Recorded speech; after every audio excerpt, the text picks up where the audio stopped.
que gera desigualdade no Brasil? Qual é o papel que exemplos de vida têm para as pessoas? O que acontece quando a gente segrega as crianças que têm mais condição econômica em escolas particulares e que têm menos condições econômicas em escolas públicas?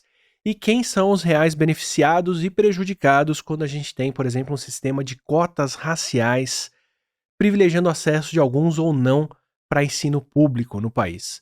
Essa conversa toda e muito mais que a gente precisa ter para entender o Brasil, entender os problemas que a gente passa, a gente vai ter aqui no Não Ficção, que é o nosso podcast com especialistas falando de ciência do dia a dia.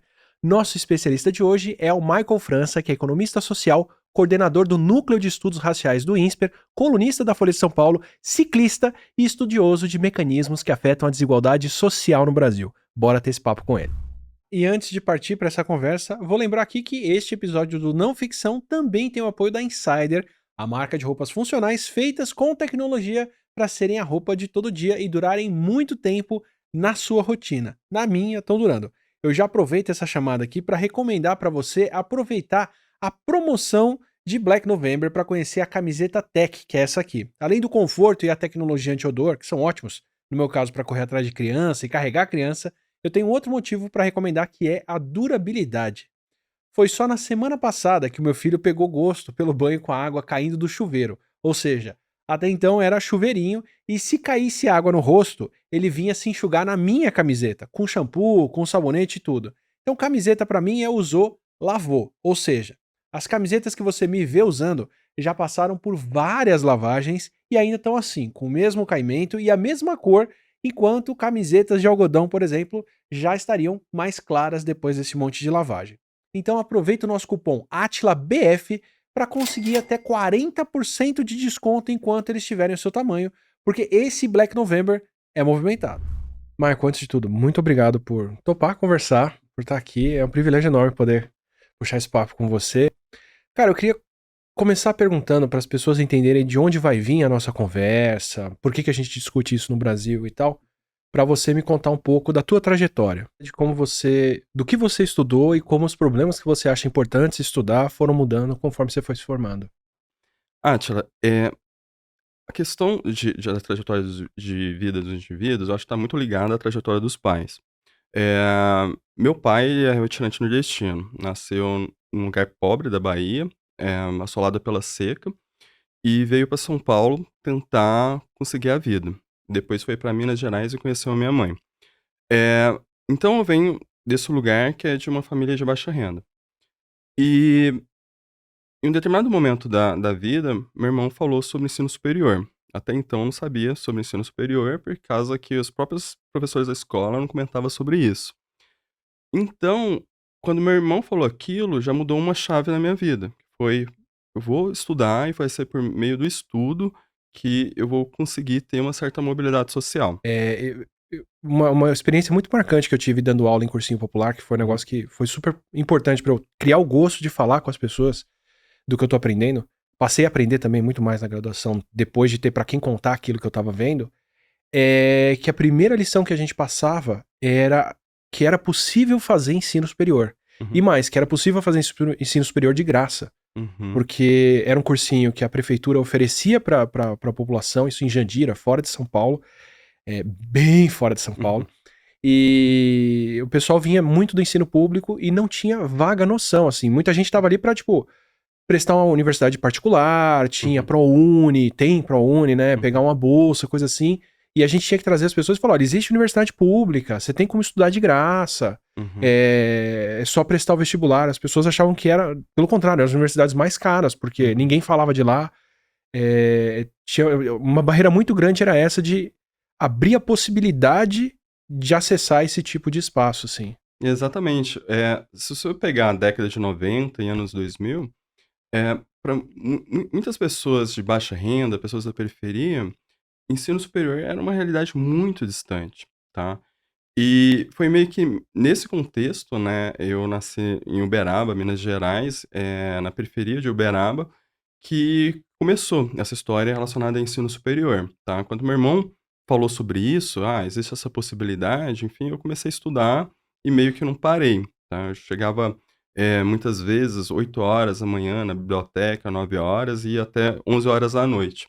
E aí fiz a graduação, Ah, só que a escolha para economia foi curiosa, porque, assim, eu não estudei muito sobre o que a profissão fazia. Exato, basicamente foi assim, eu vi algumas vezes alguns economistas na televisão e falei: "Ah, eu quero, tipo, sou bom em história, eu gosto de geografia, enfim, eu vou para essa área, porque eu quero ser, talvez, eventualmente, no futuro, esses caras", né. E só que quando eu entrei na graduação, tinha um grupo de estudo forte na universidade onde eu estudava, que era sobre economia industrial. E naquele momento, a minha ideia nem era continuar a área acadêmica, era fazer um estágio relativamente rápido e começar a trabalhar, né, porque por uma questão financeira mesmo, Sim, questão sim. de falta de grana. E só que aí não tinha muitos estágios, e aí eu fui para esse grupo de economia industrial e comecei a pesquisar indústria automobilística na época. Fantástico. Exato. E aí eu comecei a tomar um pouco de gosto pela coisa, né. No final da graduação, resolvi fazer mestrado, e aí no mestrado, eu acho que eu fiz uma das piores escolhas da minha vida, que foi eu fui estudar, finanças, precificação de ativos. E Precificação de precificação de ativos. ativos. E na época, a minha cabeça era meio que assim: finanças tem muitos dados, eh, ma tem uma matemática e estatística forte por detrás, que é coisas que eu tenho interesse, né, de fazer estimação, pensar os dados, etcétera. E vai ser um bom treinamento, vamos dizer assim, porque depois eu iria para fazer o PhD fora, em alguma universidade fora. E aí, foi assim, cair de paraquedas numa área e não gostar dela. Definitivamente, assim, para mim foi um parto, tipo, fazer a dissertação, ler aqueles papers, a área de finanças eu não gostei muito.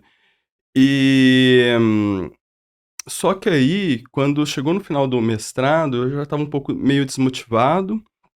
Eh, Tinha possibilidade, por exemplo, para aplicar para grandes centros fora do Brasil, dado questão de desempenho escolar, esse tipo de coisa, na universidade, mas, eu estava relativamente desmotivado e cansado também, eu já estava batendo uma certa exaustão. Me parece que você tinha mais feito a coisa por inércia, né? Tipo, Foi. o próximo passo é esse, do que por Isso. gosto de falar, é isso que eu quero estudar pro resto da Ex minha vida. Exatamente, exatamente. E aí, uma outra mudança forte que eu tive, assim, na minha vida, foi que eu fui para o INSPER trabalhar como pesquisador assistente para o professor Naércio, e foi meu primeiro contato com a área social, tá. Eh, a ideia da pesquisa era meio que assim, ver se o Bolsa Família, teve algum impacto nas escolas de migração, tá. A ideia do artigo era meio que assim, teórica. Veio o Bolsa Família, aí mandou muita gente que estava fora da escola para as escolas, alunos, de baixa renda, com uma dificuldade de aprendizado eventualmente um pouco pior, né, um pior background familiar. E isso levou um fluxo migratório dos melhores alunos das escolas públicas para outras escolas, públicas ou privadas. Então a ideia era pegar dados e tentar estimar isso, tá. E só que assim, no final do dia, tudo era dado, tudo era número no computador, mas para mim fez total diferença. Eu lembro que o Naércio me pagava para ficar mexendo nessa pesquisa como assistente de pesquisa, sei lá, 4 horas, 3 horas por dia, e eu chegava a ficar 11, 14 horas, É o assim, sonho sabe. de todo É mundo, o né? sonho de todo mundo. E aí eu fiquei bastante motivado, né, pra fazer o doutorado, ficar na área acadêmica. Não fui para fora do Brasil, resolvi fazer o doutorado na USP mesmo, e e aí entrei um pouco mais fundo na área social, tá. Porque aí você achou um problema legal de entender. Eu achei um problema legal de entender. Então, na minha tese, eh, e aí eu já trabalhei com essas temáticas. Então, por exemplo, um dos artigos é tentando entender, por exemplo, se o diferencial de fecundidade entre mulheres mais pobres e mulheres ricas impacta a evolução da desigualdade a longo prazo, tá? Qual que é a ideia por detrás? É que meio que assim, durante muito tempo no Brasil, a gente teve um diferencial de fecundidade alto entre as mulheres pobres e as mulheres ricas, tá. Na década de 60, por exemplo, 70, as mulheres mais ricas, mais escolarizadas já tinham em torno de um filho, em média, tá. Enquanto as mulheres mais pobres tinham uma taxa de fecundidade maior. E isso é por uma série de motivos, às vezes falta de acesso a métodos anticoncepcionais, a informação. Se eu não me engano, uma das coisas que faz a taxa de fecundidade cair mais rápido é justamente a transição social, né? A pessoa ter mais poder econômico, um pouco mais de estudo e perspectiva até, né? E aí a taxa de fecundidade sozinha já cai por conta disso, né? Sem você precisar necessariamente ter um estímulo para a população crescer ou diminuir, por exemplo, né? Exato, tem condições socioeconômicas ao longo do tempo que vai afetando o próprio desenvolvimento econômico, por exemplo, pode aumentar o que a gente Uhum. chama de custo de oportunidade de ter filho, né? Porque os custos, né, na economia vai ficando cada vez mais caro, o custo de educação da criança, o tempo também. Então, pais e mães começam a ter maior retorno no mercado de trabalho, tá? Eu deitei era 4 da manhã, 6h30, meu filho tava no meu colo, Sim. pedindo pra sair do quarto. Eu entendo perfeitamente essa. Sim, exato. Mas isso é diferente entre os grupos, né, Aham. populacionais. Então, por exemplo, se eu tenho um maior nível de escolaridade, eu vou tender a ter, possivelmente, um maior retorno no mercado de trabalho, um salário Uhum. maior, tá. Então, o tempo dedicado a filhos, por exemplo, tende a ficar mais escasso, tá. Tipo, o custo do meu tempo é maior, tá. Uhum. Então, Uhum. as pessoas mais educadas também tende a ter esse que a gente chama de trade-off. Falo: "O custo do meu tempo é muito alto, então eu vou ter um filho ou não vou ter", tá. É um dos fatores que afeta a escolha de ter filhos. Eu tenho a impressão de que isso vai até um certo patamar, mas Até aí um certo depois de um outro patamar. patamar é tipo, eu vou Exato. ter X babás aqui, É. não sei quantas pessoas pra criar, cuidar, fazer, então eu posso ter 5, 10, 12 Exato, que não. exato, exato, exatamente, entendeu. Mas assim, na média, se for considerar, você pode pensar que esse é um dos Uhum, fatores uhum. que impacta, por exemplo, a escolha de ter filhos. E tem outros também. Eu lembrei a China, né, que hoje em dia, olhando pra trás, dá pra dizer que mesmo se eles não tivessem adotado a política de um filho só, Uhum, que foi brutal para a população, só com a transição econômica que eles tiveram de tanta gente entrando na classe média, eles já uhum, teriam uma redução de natalidade parecida com a de agora, só que sem ter que uhum. impor isso nas pessoas Impor. dessa forma, né. Exatamente, exatamente. Então, tem tem um fator econômico, tem fatores sociais e também tem um fator também de acessos, né, à informação, a métodos anticoncepcionais. Então, por exemplo, um dos fatores que influenciou a queda da fecundidade brasileira foi a TV. Tem um paper mostrando exatamente isso, que as famílias começaram a ver famílias pequenas na TV e Minha cabeça já replicar. estava num outro lugar, Ah, assim, tipo, tá. liga a TV Isso, mas e também tem um paper sobre isso também. Também tem um artigo acadêmico com evidência sobre isso também. tipo, o videogame derruba a taxa de Isso. natalidade, porque chega de noite, você tá lá jogando. Exato. Também tem artigo acadêmico nesse sentido, tá. Mas, só que acontece o seguinte, apesar de todos esses mecanismos que afetam, durante muito tempo no Brasil a gente teve uma taxa de fecundidade diferente entre os mais Uhum, uhum, escolarizados e os menos escolarizados, mais ricos e os mais pobres, tá. E como a gente sabe que a gente tem um país que a mobilidade social é muito baixa, tá, e uma massa de gente vivendo na pobreza, em última, linha, o que que isso impacta é uma taxa de crescimento entre os mais pobres ao longo do tempo, tá, que vão tendo, tipo, 2 filhos, 3 filhos, uma taxa maior, enquanto os mais ricos vão tendo um filho e a taxa de crescimento é menor, tá. Além disso, tem uma outra característica importante da demografia que às vezes não é tão, discutida, mas os demógrafos sabem muito bem disso, enfim, é o timing, né, o tempo que escolhe Ah, para ter sim. filho. Enquanto os mais ricos costumam ter filho ali depois dos 30 anos, 35 em média, os mais pobres muitas vezes têm filho com 20 anos, às vezes na adolescência, tá. Às Uhum. vezes tem 2 filhos ali com 20, vinte e Sim, dois sim. anos e param. Eu não me coloco entre os mais ricos, porque com certeza não tô, mas apesar de que se a gente ouviu primeiro a conversa com o Michel Conforado, ele fala que Sim. todo rico no Brasil fala que não é Não é rico, rico. mas não é Sim. não é o caso. Mas tô entre os mais escolarizados tranquilamente, por tempo de Sim, estudo mesmo, né, graduação, sim. pós-graduação e outras coisas. Eu fui ter filho aos 37 e Aham. planejado, a gente estava junto há 20 anos já, ou 18 Uhum. anos quando a gente escolheu. Ok, agora dá pra ter um filho a esse custo de oportunidade altíssimo de ir no Sim. auge da nossa produtividade parar para ter uma criança e se dedicar a ela. Exato. E eu lembro de eu não lembro se a gente foi no posto de saúde, onde a gente estava, que o comentário da pessoa que estava atendendo a gente foi justamente esse, tipo: gozado, aqui eu atendo ou mães de 19 ou Uhum, mães de 37 ou mais". uhum, Meio que sem o meio termo, assim. uhum. Sim.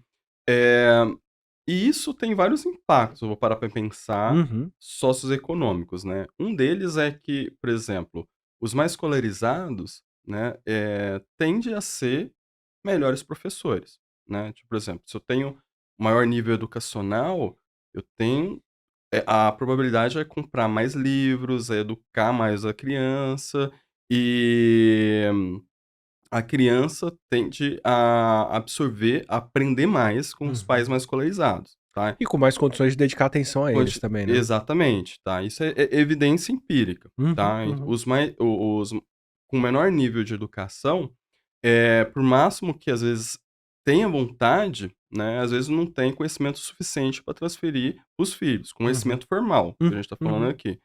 Então, Vocabulário, né, vocabulário, conhecimento teórico, exato. oportunidade de leitura, tempo de conversa e Tempo por aí de vai, né. conversa, ou às vezes estão em vários empregos, né, para tentar Uhum, conseguir renda, e o filho muitas vezes acaba ficando com terceiros, às vezes na rua.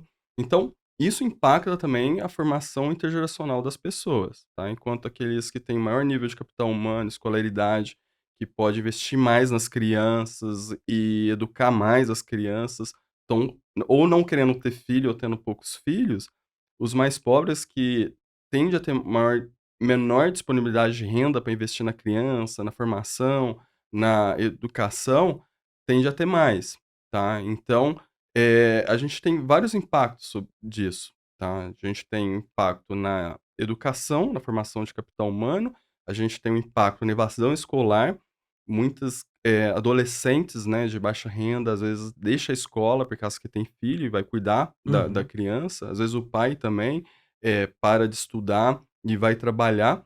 Então isso é um dos mecanismos de perpetuação da pobreza, que a gente chama de armadilha da pobreza, uhum, tá. uhum, Eh, então ao longo do tempo, isso pode fazer afetar a desigualdade, afetar, por exemplo, a pobreza. É um dos mecanismos que a pobreza se retroalimenta. Então um dos papers da minha tese era uma ideia de tentar ver, por exemplo, nos municípios, aqueles que tinham um diferencial de fecundidade maior, se teve alguma correlação com a evolução da desigualdade de longo prazo, 10, 20, 30 anos na frente, tá. Então, eu confesso que, tipo, esse artigo me deixou bastante empolgado quando eu estava trabalhando na tese de doutorado, por causa que também era algo, assim, da vivência, né. Por exemplo, como eu venho de famílias, com baixa renda e tive bastante contato, né, na minha trajetória, com pessoas de baixa renda, isso sempre foi muito curioso, porque de um lado, né, eu via primos, eu via amigos, eu via conhecidos das escolas públicas, assim, às vezes, tipo, na sétima série, oitava série já tinha filhos, às vezes colegas deixava a escola, né, por causa que teve filhos na oitava série. Aí, de repente, eu estava no doutorado, na USP, em vários outros lugares, ninguém tinha filho, né. E aí, quando você começa a olhar pra teoria, eh, estudos acadêmicos, enfim, que começa a construir isso de uma forma mais organizada, em papers acadêmicos, teóricos, com evidência empírica, isso começou a mudar, minha forma de pensar, né, tipo, porque várias coisas, da sociedade começaram a ficar cada vez mais claro através desse conhecimento acadêmico cada vez mais organizado, tá, teórico, empírico.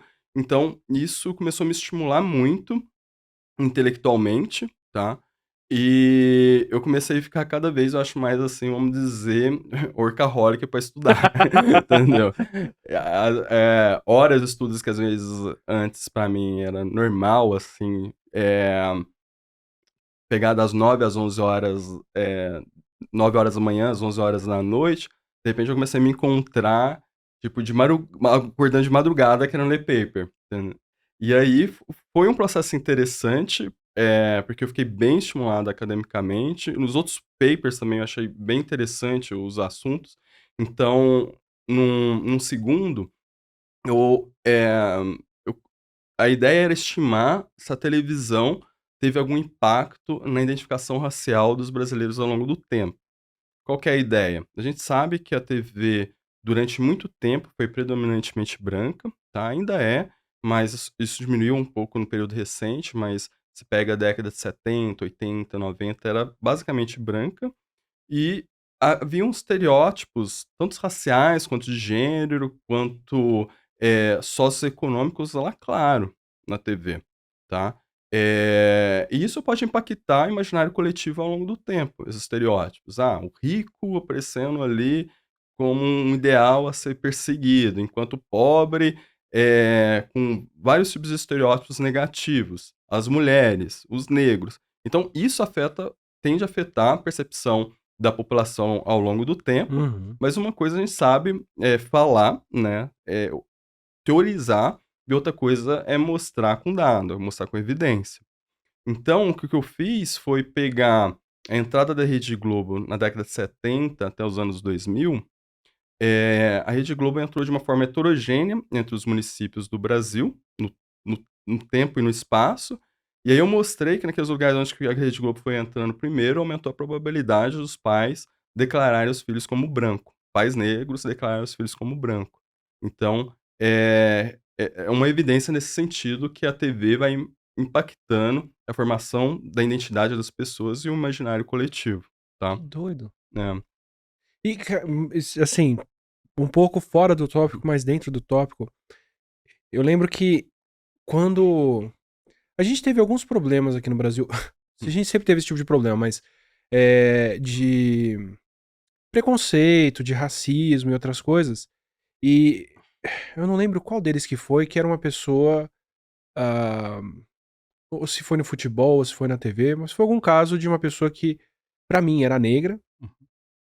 Pra mim, eu digo, né, dentro do estereótipo construído, e chamando uma pessoa negra de negra. E aí eu lembro de refletir isso fora e falar: "Putz, eu, nos Estados Unidos, sou latino, eu não Uhum, sou branco".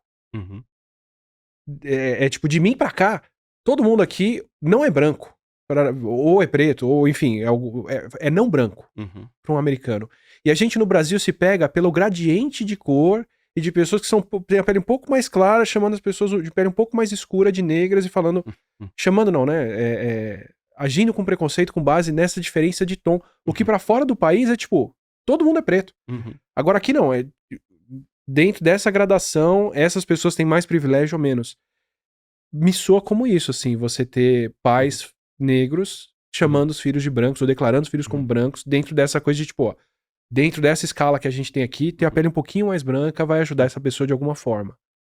Eu costumo brincar e falar os 50 tons de branco, né, ou 50 tons de negro, assim, o que acontece é o seguinte, eh, a gente tem fases, né, se eu for parar pra pensar a questão racial no Brasil.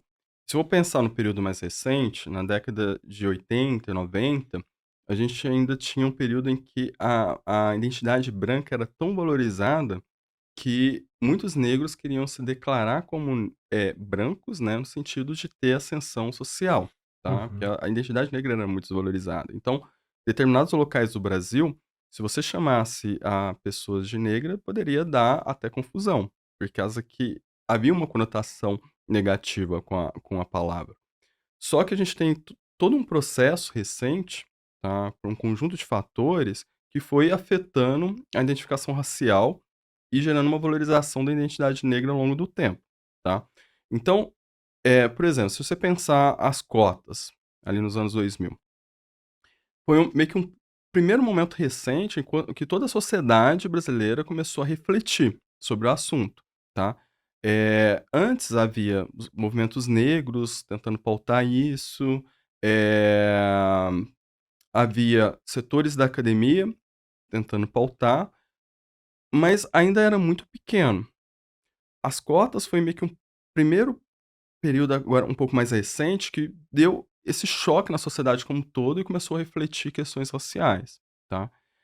Ao mesmo tempo, houve um processo que os negros, né, e indivíduos de baixa renda começaram a entrar nas universidades que até então era basicamente um parque de diversão da elite. E aí isso começa um choque de narrativas, tá? Então, os negros começam a absorver mais o debate racial, procurar ler mais sobre o assunto, entender mais, se declarar como negro, tá? Valorizar a identidade negra. E muitos deles começam a sair das universidades, falar sobre, escrever livros sobre, tá? E aí começa todo um processo que vai se atormentando ao longo do tempo, tá? Então, o que a gente tem meio que nesse período recente é a formação desse grupo, né? Que está cada vez mais coeso, cada vez ficando mais organizado, os movimentos negros que já está começando a pautar determinadas políticas públicas e tem potencial de começar a pautar cada vez mais, tá?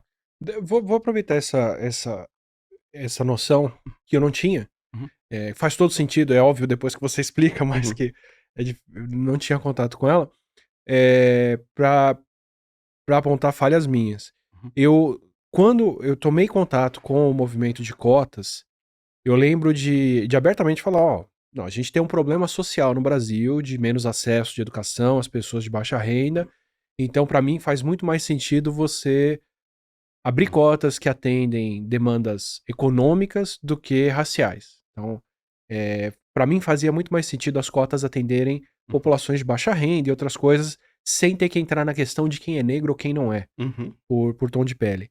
Eu achava isso uma posição neutra, porque, né, uhum, uhum, até custou muito pra eu entender que, sim, existe esse problema da renda dar ou não acesso para as pessoas à educação superior e as escolas não eu entendi a cota como: "Ok, vamos dar uma ajuda para quem não teve um bom ensino agora, entrar na universidade, enquanto a gente corrige o ensino uhum, para nivelar as chances de todo mundo passar no vestibular depois". uhum, Meu sonho, né, se a uhum. gente tivesse feito isso com a educação. Mas demorou muito para eu entender, por não passar por isso, que o tom de pele das pessoas influencia sim as oportunidades que elas têm, independente da condição econômica. Né. Uhum. Então, corrige o Átila do passado e me dá uma noção de por que que cotas, para negros especificamente, são diferentes de cotas econômicas e que diferença que isso faz quando você pode ter grupos se organizando, se entendendo, se formando, se politizando, se conscientizando e depois renovando essa indignação, eu vou dizer, mas, né, tipo, essa noção de qual a posição dessas pessoas no país, na economia, que oportunidades que elas estão deixando de ter por isso. Tá. Essa pergunta é muito importante, Átila, porque assim, tem um paper que eu gosto muito do Marcos Rangel, que qual que é o exercício que ele vai fazer? Vamos pegar assim, então, no mesmo domicílio, tá? Então, crianças com cor de pele diferente, né? A gente sabe que no domicílio pode ter o branco, pode ter o pardo e pode ter um preto, vindo de pais, casamentos interraciais, né? Branco com preto, branco com pardo, etc. E aí ele mostra que no mesmo domicílio, a cor da pele vai influenciar. Hum. O que tem a cor da pele mais clara vai receber mais investimento de educação. Investimento de É, educação? dentro do mesmo domicílio, tá. Então os próprios Putz, mas pais isso corta muito fundo.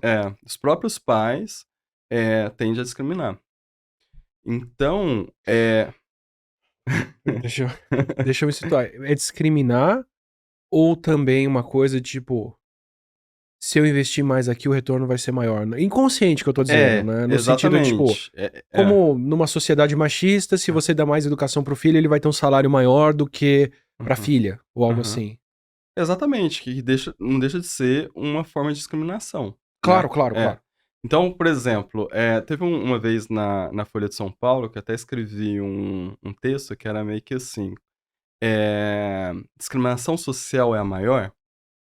Eu acho que o título é meio que esse ou quase esse, vamos dizer assim. E qual que é a ideia, né, existe várias formas de discriminar, né. Você pode pensar a discriminação tanto com tratamento diferenciado entre as pessoas, tá, uma atitude comportamental, mas você pode pensar outros mecanismos, por exemplo, a própria discriminação de preço, discriminação de renda, tá. Então, por exemplo, Se você pegar os 1% mais rico, aqui eu não tô falando nem de renda, eu tô falando de patrimônio no Brasil, esse 1% vai conseguir entrar em espaços que os 99% não vai entrar, tá? Sim. Quando você vai de helicóptero e não de metrô. Exatamente, tá? E aí o que acontece? Nesses espaços, acontece as redes de conexão, nesses espaços começam a ser ditados os rumos do Brasil. Sim, E esses sim. espaços são muito caros. São, né? E eu me pergunto o quanto, por exemplo, uma academia que custa R$ 2.500, R$ 3.500 por mês, serve para oferecer um espaço que tem esse valor ou serve para só ser frequentada por pessoas que têm esse ingresso com quem você está garantindo que você vai conversar. Exatamente. Então esse é o ponto, tá? Existe uma discriminação social aí que também é baseada na renda, né, patrimônio e preços. Você consegue discriminar muito fácil grande parte da população e não colocar meio que naquela bolha que vai ditar alguns rumos da nação, tá? E aí, isso é gradual, né? A gente sabe que o 1% consegue discriminar contra os 99%, os 90% consegue discriminar contra os 80% e assim vai, tá? Ao longo da pirâmide social, tá? Então, a discriminação social é a maior do Brasil. Se você for parar para pensar nisso, porque vai atingir o maior número de pessoas. O que acontece são as camadas da discriminação, tá? Quando você coloca gênero, quando você coloca raça, você vai intensificando os processos discriminatórios, tá? Não é à toa, por exemplo, que as mulheres não conseguem atingir determinados espaços na estrutura social brasileira. Não é à toa que negros também não vão conseguindo atingir determinados espaços na sociedade brasileira, tá? A gente forjou uma sociedade que opera e tem uma inércia que faz com que isso se reproduza ao longo do tempo. E quando a gente fala de cotas raciais, você está atacando um desses pontos ou alguns desses pontos que esse tipo de estrutura de pirâmide favorece. Exatamente, mas assim, as cotas raciais, ela ainda não é entendida no Brasil da forma que deveria. O que que é a forma que deveria e como ela é entendida, Então então? vamos lá. Se for parar para pensar no curto prazo, o impacto dela é extremamente pequeno, né? É um grupo muito pequeno que vão ser favorecido com essa política, vamos dizer Uhum, assim, uhum. perto de toda a população, tá? Mas o que acontece? A gente tem que pensar nas externalidades das cotas, tá? A partir do momento, por exemplo, que um jovem branco, né, que a gente sabe que as cotas também é social, um jovem branco da periferia consegue atingir o ensino superior e ele vira referência para outros jovens. Isso pode impactar a motivação desses outros jovens. Ele vira um modelo social para aqueles outros jovens.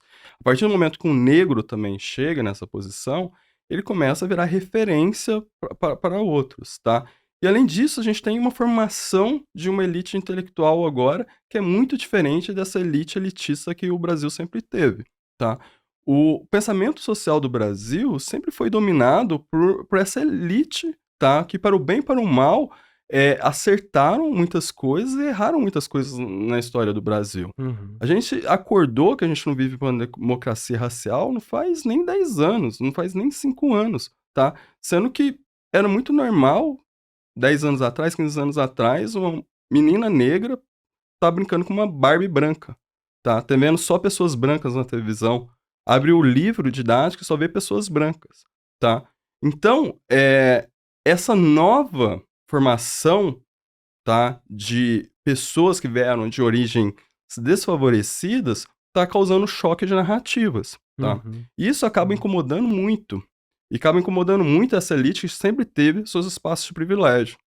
Porque o que acontece é que tá tendo demanda também por essas novas narrativas. A própria população tá querendo mais aquela narrativa elitista que tinha no Brasil. Uma coisa que eu já vi acontecer mais de uma vez nessa situação, principalmente para quem está desfavorecido pelo modelo corrente, é o abandono do jogo. Então, por exemplo, vou pegar um caso dos Estados Unidos. Foi um dos primeiros países a ter vacina para Covid, mas foi um dos países que morreu mais gente sem se vacinar.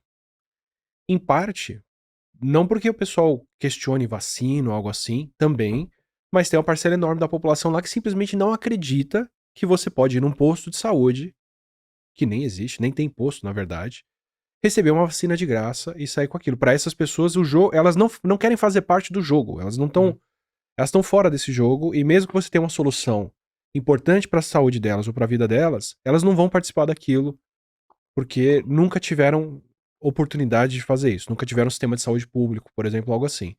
Eu já ouvi falar isso sobre por que certos grupos não estão envolvidos em. Por que, por exemplo. Vamos lá.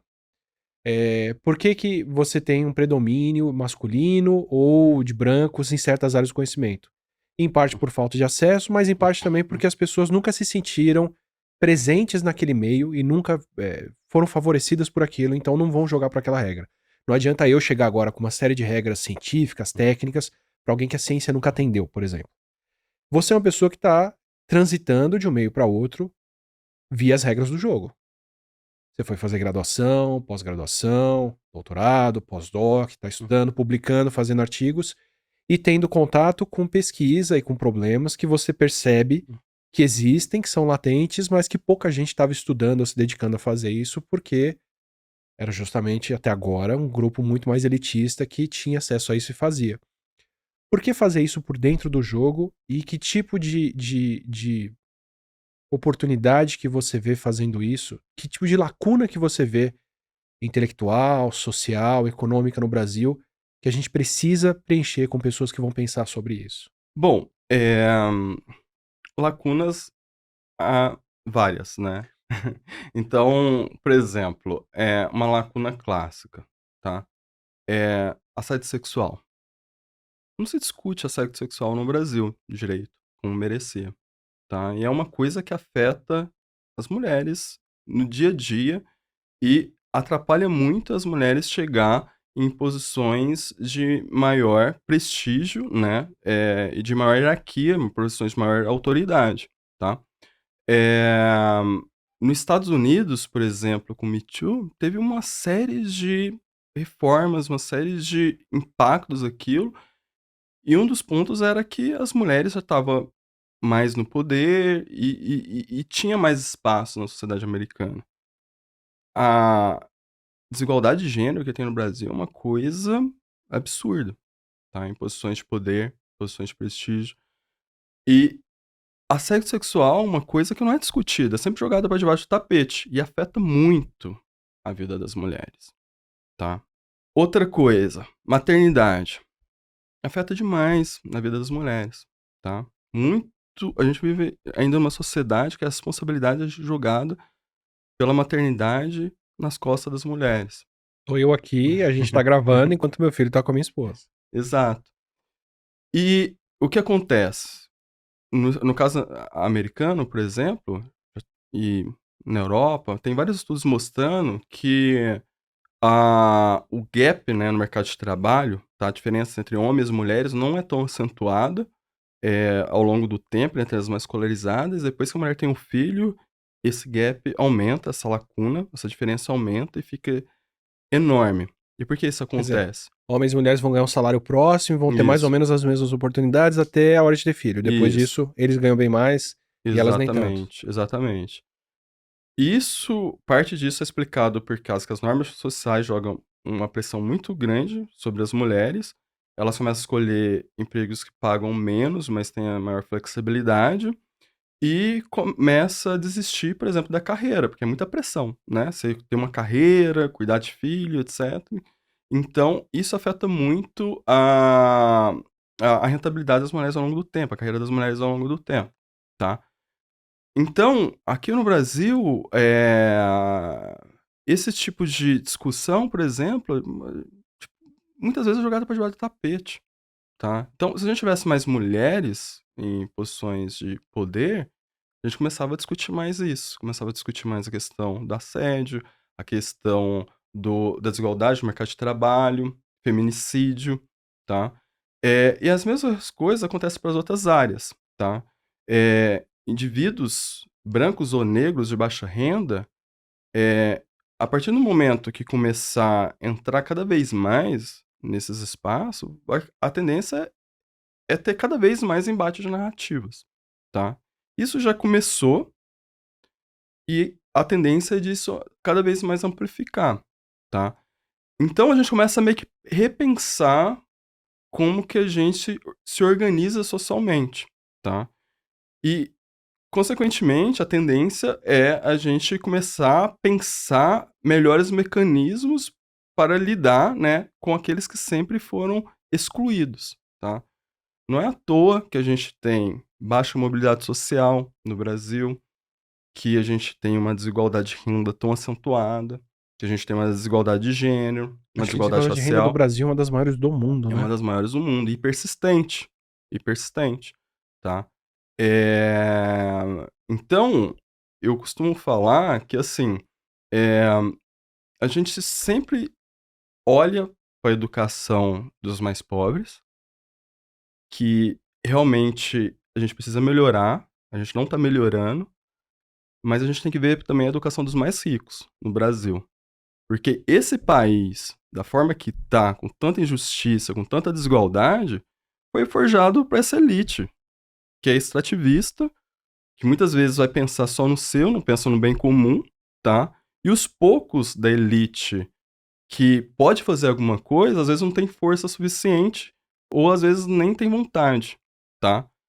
Então, se tem uma coisa que a gente precisa começar a se preocupar no Brasil, e preocupar seriamente, é com a educação da elite.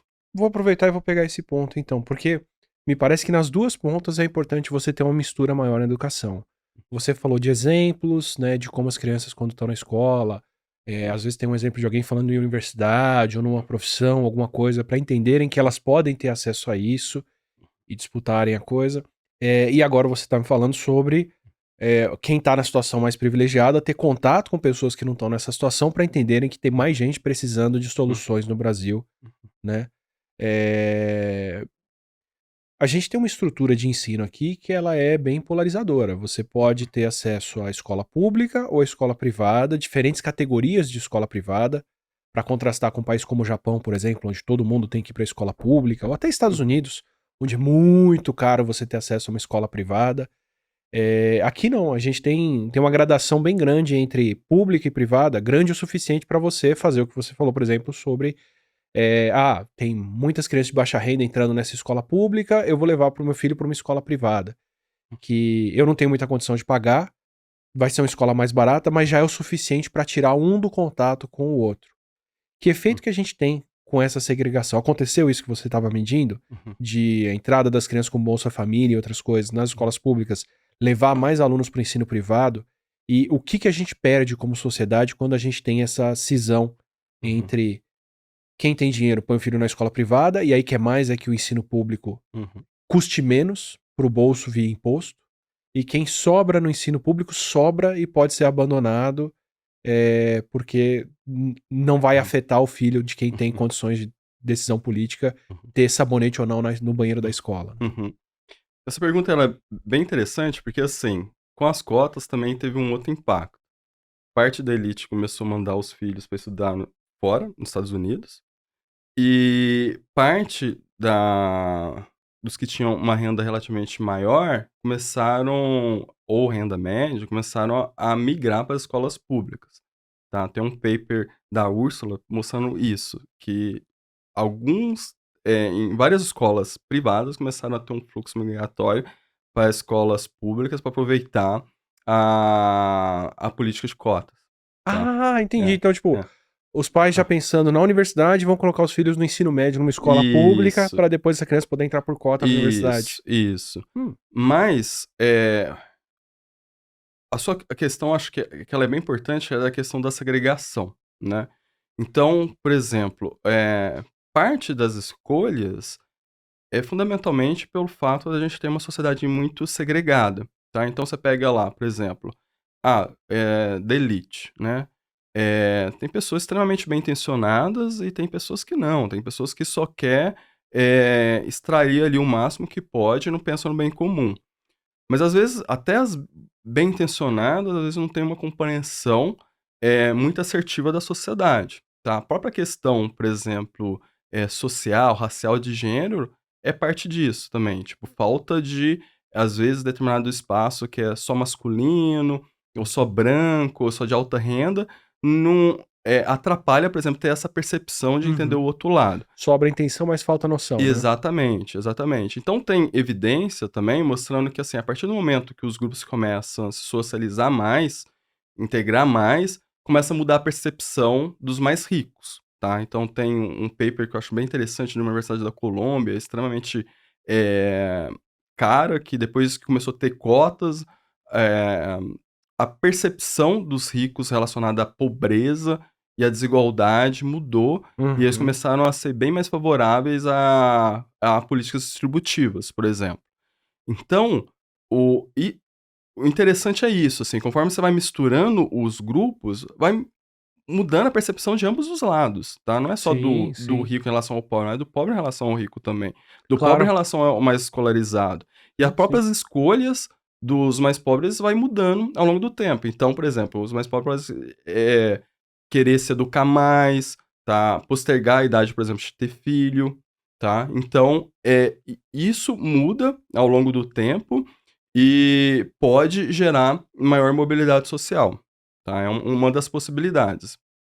Assim, experiência pessoal minha foi exatamente essa na Uhum, graduação. Eu fiz USP, uhum, fiz biologia lá e, bom, eu sou de classe média. Meus uhum, pais investiram dinheiro que tinham e que não tinham para ter uma educação para eu entrar na universidade. E então eu estava no meio do caminho ali, dividindo o espaço da graduação com gente que ganhou carro, e carro uhum, que na época custava mais R$ 100.000, uhum, porque passou na universidade enquanto eu uhum, pegava metrô, e gente que precisava de bolsa para poder ter condições de vir para São Paulo, e precisava de moradia, e precisava de alimentação e uma série de outras coisas para poder estudar. Isso porque os pais ainda estavam fazendo uhum, sacrifício de perder esse filho, essa filha, que não ia mais ser mão de obra para eles, uhum, mas para poder estudar ali e fazer as coisas. Quer dizer, e eu não sei outro espaço que não um espaço público desses, onde você vai colocar essas pessoas para conviverem, uhum, no meu caso, 8 horas por dia, 5 dias por semana. uhum, De quem tem, né, ganhou um apartamento para morar em São Paulo para fazer uhum. universidade, com quem Sim. Uhum. Não, R$ 500 fazia toda a diferença na renda familiar não. para o filho poder estudar ou não. Sim. E com certeza sai todo mundo Uhum. bem informado depois disso, Sim. né? Para quem tem pouca renda, ter contato com essas pessoas pode ser uma oportunidade profissional, mudança de cabeça, tudo, até de revolta, por que não? E para quem tem aquela condição rica, nunca conviveu com alguém para Uhum. entender que, pô, R$ 50 por mês para essa pessoa fez a diferença entre Sim, ela estar estudando aqui ou não, né? sim. Sabe o que é mais curioso, Átila? É que, assim, eh, muita gente vai acontecer isso só quando tem 18 anos de idade. Foi o caso ali. Porque, assim, eh, na vida de muitas pessoas de renda mais elevada, os mais ricos, o pouco contato que vai ter com os mais pobres é com a empregada doméstica, é com o porteiro, enfim. Então tem muita Dentro de uma gente situação de assimetria, né? dentro de uma situação de assimetria. Então tem muita gente, várias gerações passaram a vida inteira sem ter esse contato. Agora os filhos estão começando a ter um certo contato na graduação, por causa das políticas de cotas, mas a gente precisa fazer mais. A gente precisa mudar esse quadro também no ensino fundamental, no ensino médio. E eu acho um absurdo um país como o Brasil ser tão ilhado, ser tão segregado. Um país que se diz orgulhar tanto da sua miscigenação e, ao mesmo tempo, ser extremamente segregado. Ah, eu tô fazendo essa paradinha rápida aqui pra lembrar você de assinar o nosso canal pra poder receber os próximos episódios do Não Ficção e os próximos vídeos do canal como um todo. E pra quem já se inscreveu, pensa em se tornar um membro, mandar um valor demais. Isso faz muita diferença pra gente. Indo pro outro lado disso, né? Eu já tinha visto pesquisa falando, por exemplo, que quando você tem uma escola que mistura demografias diferentes, os mais ricos não necessariamente vão ter um ensino melhor por conta disso, mas principalmente para os mais pobres faz muita diferença estar em contato com outras perspectivas, e eles vão aprender muito mais, né. Então você ter essa mistura de poder aquisitivo e por aí vai, beneficia muito todos no geral por Uhum, conta disso. uhum, Eu devo tudo, tudo, absolutamente tudo que eu tenho hoje ao ensino. Tranquilamente. Eu não teria na minha família a oportunidade que eu tive se não tivesse feito graduação, pós-graduação e outras coisas. Convivo com pessoas e tenho chance de ter uhum, conversas aqui fantásticas que eu jamais teria se eu não tivesse feito uma universidade, tivesse estudado depois e por aí vai. Nada assim. Qualquer um que me conhece por conta do que eu estudei. e do que eu aprendi. Não tem um sobrenome famoso, não tem uma herança familiar intelectual ou patrimonial para me colocar em uma condição privilegiada como eu tenho hoje. O que me faz especialmente olhar para políticas educacionais recentes com preocupação. Quando a gente tem uma reforma, por exemplo, de ensino, que fala: olha, nas escolas públicas agora a gente não precisa mais ensinar tanta matéria formal. Uhum. Ninguém precisa aprender mais tanta química, física, biologia. A gente precisa entender coisas do dia a dia, matemática, culinária, outras coisas e olhar para isso. Eu entendo a necessidade de ter um ensino mais prático, mais ligado à realidade das pessoas, mas para alguém que teve tanta oportunidade por causa do ensino, eu vejo com muitos maus olhos você tirar qualidade de ensino de quem não tem outra oportunidade se não for pela escola pública. Tendo estudado acesso à educação, misturas, oportunidades, transição social em relação a isso, como que você vê mudanças como essas de currículo, outras coisas? Eu nem tô te perguntando, Uhum. tá, sobre o que você acha da reforma do ensino médio diretamente ou coisa assim, mas você vê com que perspectiva uma degradação do currículo ou um incremento do currículo, como a gente está tendo aqui no Brasil? E se eu vou reformar o currículo escolar e eu estou tirando das pessoas Uhum. um ensino formal de matemática, física, química, Uhum. estatística que te daria condição de estudar Uhum. economia e coisa assim, você vê isso como detrimental ou positivo para quem, por exemplo, está fazendo ensino público? Então, Átila, para responder essa pergunta, com bastante propriedade, eu teria que entrar numa literatura que eu ainda não entrei. Mas eu queria pegar o gancho dessa pergunta e responder uma outra coisa que está, em certo sentido, até relativamente próximo, tá? Que é assim, a questão da educação, a gente tem que pensar ela num sentido bem amplo, Uhum, tá? Tem o que a gente aprende via o currículo escolar, que a gente aprende na escola, e o que a gente aprende fora da escola, que a gente aprende n na sociedade como um todo. Ao meu ver, muitas vezes, a sociedade brasileira coloca um peso muito grande na escola, como se a escola fosse resolver toda a exclusão social gerada pela nossa sociedade, tá. Eu sei que a escola tem um papel muito importante de quebrar paradigmas, mudar a vida de uma pessoa, mas a gente tem umas outras ferramentas sociais também que a gente precisa começar a pensar nelas e começar, a discutir, né, como que a gente pode. Então, a própria questão da mídia, tá, o que que se passa na televisão, as aspirações do povo brasileiro, tá, como mexer com isso, tá. Então, se você parar para pensar, por exemplo, a trajetória de uma pessoa de maior renda, escolaridade, os mais ricos, o que acontece? Muitas vezes, se essas pessoas apenas, eh, fazer as escolhas naturais, seguir o fluxo, a inércia, isso vai tender a levar elas para um bom caminho, um bom resultado no final, tá. todo mundo na minha família fez faculdade, Exato, assumiu um negócio, fez isso e aquilo, eu também vou fazer. exatamente. Entre os mais pobres, muitas vezes se eles começar a seguirem as mesmas coisas que fazer as mesmas escolhas dos pais, dos parentes, das pessoas ali em volta, vão possivelmente ter o mesmo resultado, tá, porque tem essa inércia. Os mais pobres precisa quebrar, muitas vezes, com padrões, Uhum. tá, às vezes padrões até familiar, às vezes até escolhas familiar para conseguir se elevar, tá. E para quebrar isso, você precisa ter alguns dar esses elementos, dar informação para essas pessoas, para que elas possam almejar um futuro diferente, se isso elas quiserem. Então, por isso que o contato, os modelos sociais, pode fazer toda a diferença na vida dessas pessoas, tá. Então, a partir do momento que você começa a mostrar para essas pessoas, indivíduos que vieram de uma origem socioeconômica relativamente parecida e que cresceram, começa a mostrar novos caminhos, começa a mostrar novas possibilidades, isso pode gerar uma aspiração diferente na vida dessas pessoas e mudar todo o conjunto de escolha, tá. Então, eu particularmente, eu tenho bastante interesse tentar entender outros mecanismos para além da escola que pode afetar o comportamento das pessoas e que possa quebrar com armadilhas da pobreza, tá? E até entre os mais ricos. Se eu vou parar para pensar, as próprias aspirações dos mais ricos, às vezes,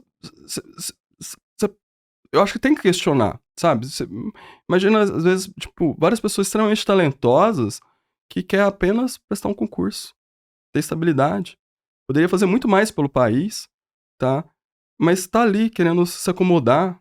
Às vezes tem uma vida extremamente superficial e teve todos os requisitos ali, todas as oportunidades para avançar bem mais, para contribuir bem mais para a sociedade, tá? Então a gente precisa começar a pensar como remodelar a sociedade brasileira como um todo. Porque se a gente tem um conjunto muito grande de pessoas que estão presas em armadilhas da pobreza, a gente tem uma classe média que às vezes é esmagada por um ambiente ruim de negócios, e a gente tem uns ricos que muitas vezes, tipo, não consegue, não avança o que poderia, justamente também por uma questão de aspiração, tá? Vou aproveitar essa discussão e vou te perguntar uma coisa. Me dá a diferença entre, por exemplo, armadilhas de pobreza, acesso de oportunidade e o discurso, passapano de falar que, a pessoa que é pobre por falta de perspectiva, é Uhum. pobre porque ela tem uma mentalidade pobre, é porque ela não almeja ser rica.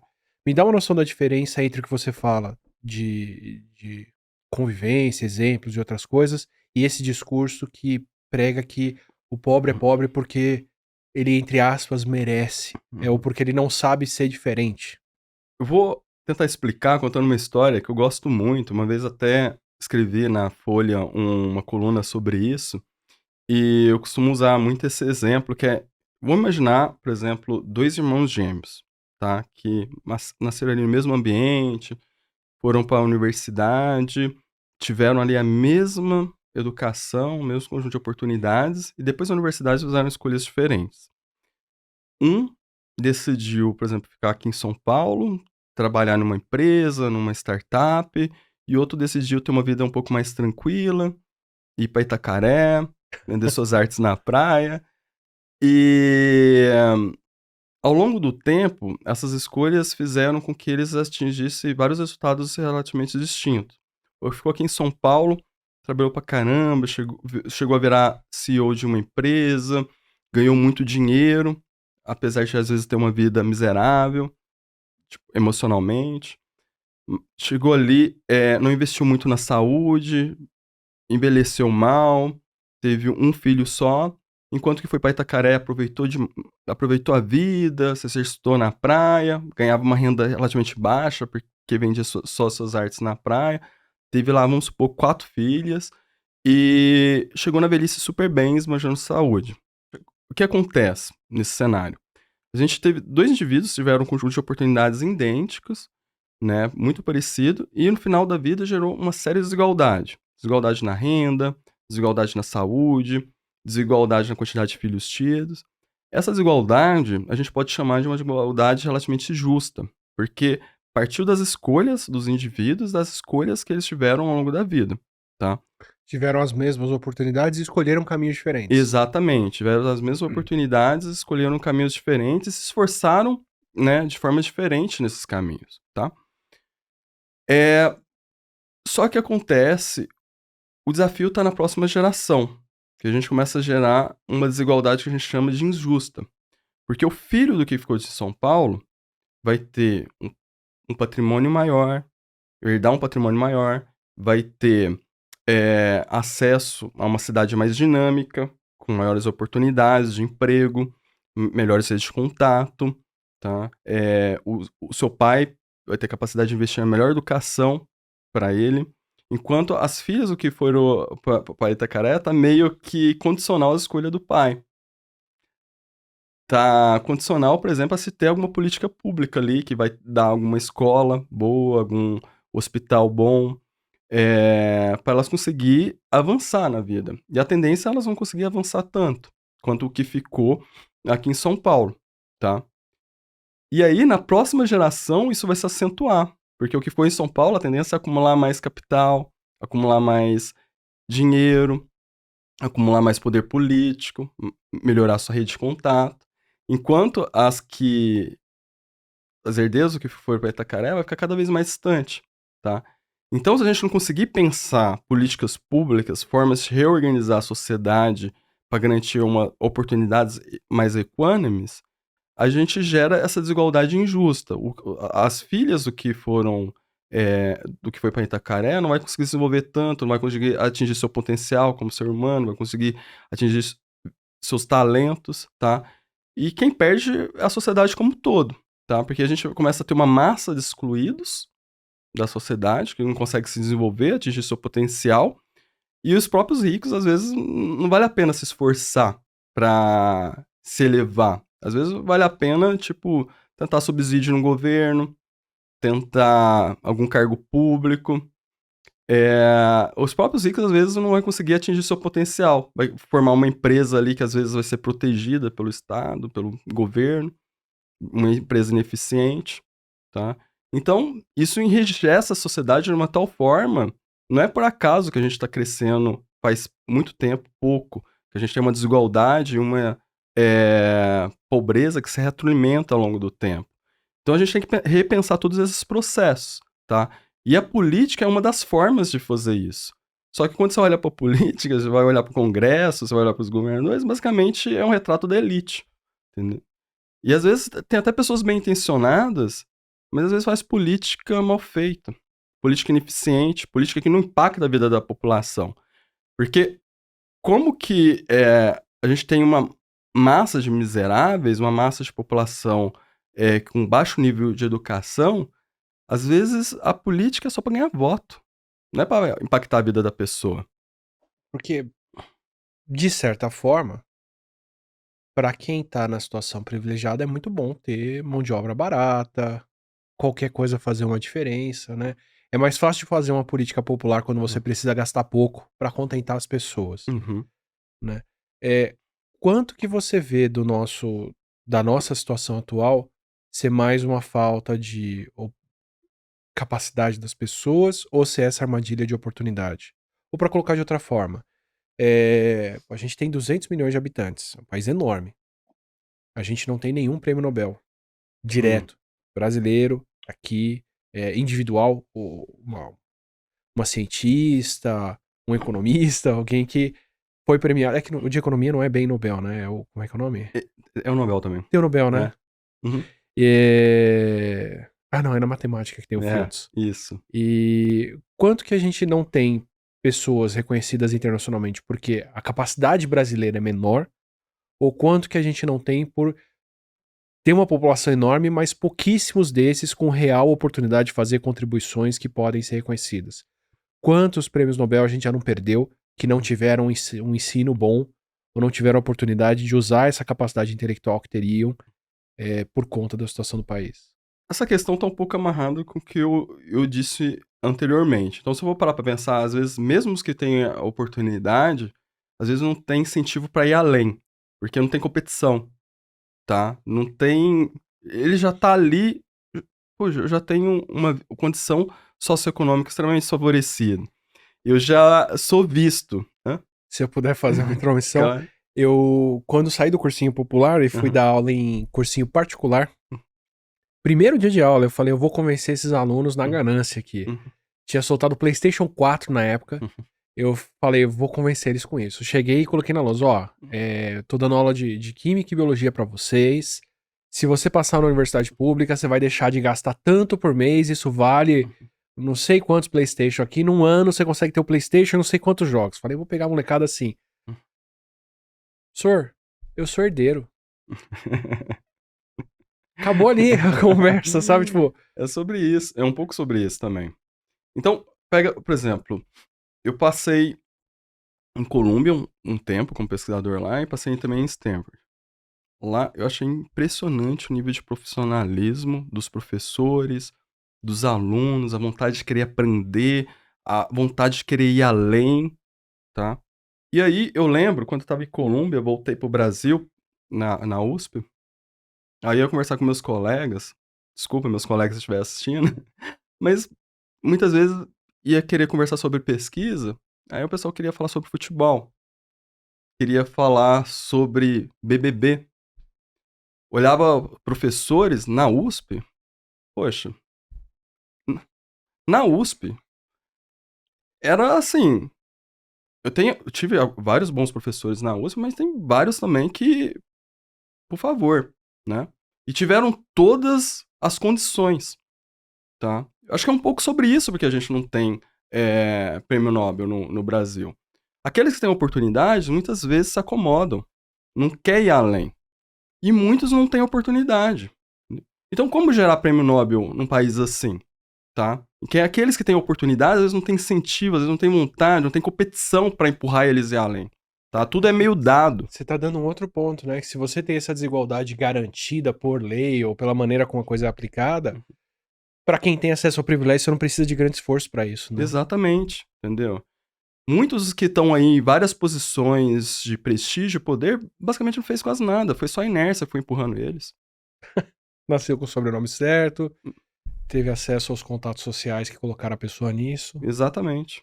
Cara, você tá assim, Hum.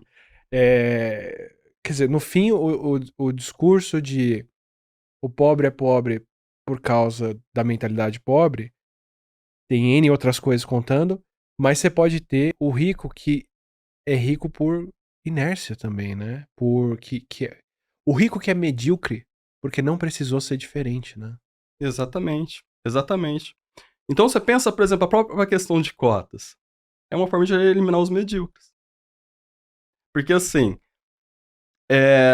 exata esse é um dos pontos, é uma outra forma de você pensar a questão das cotas, porque assim, se eu sou de uma parte extremamente privilegiada da sociedade, e eu começo a colocar um sistema que eu vou competir entre os meus, não vou competir agora mais com toda a população, e a fatia vai ser um pouco menor, isso vai começar eliminando os medíocres ali de alta renda.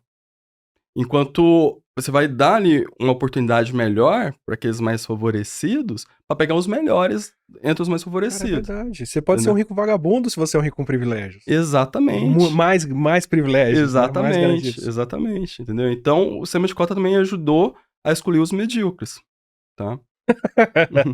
Então, né, pô, eu não tinha é verdade, quer dizer, você tem lá 60 vagas pra um curso, e aí você tem 60 pessoas de 600 que Uhum, vão poder entrar.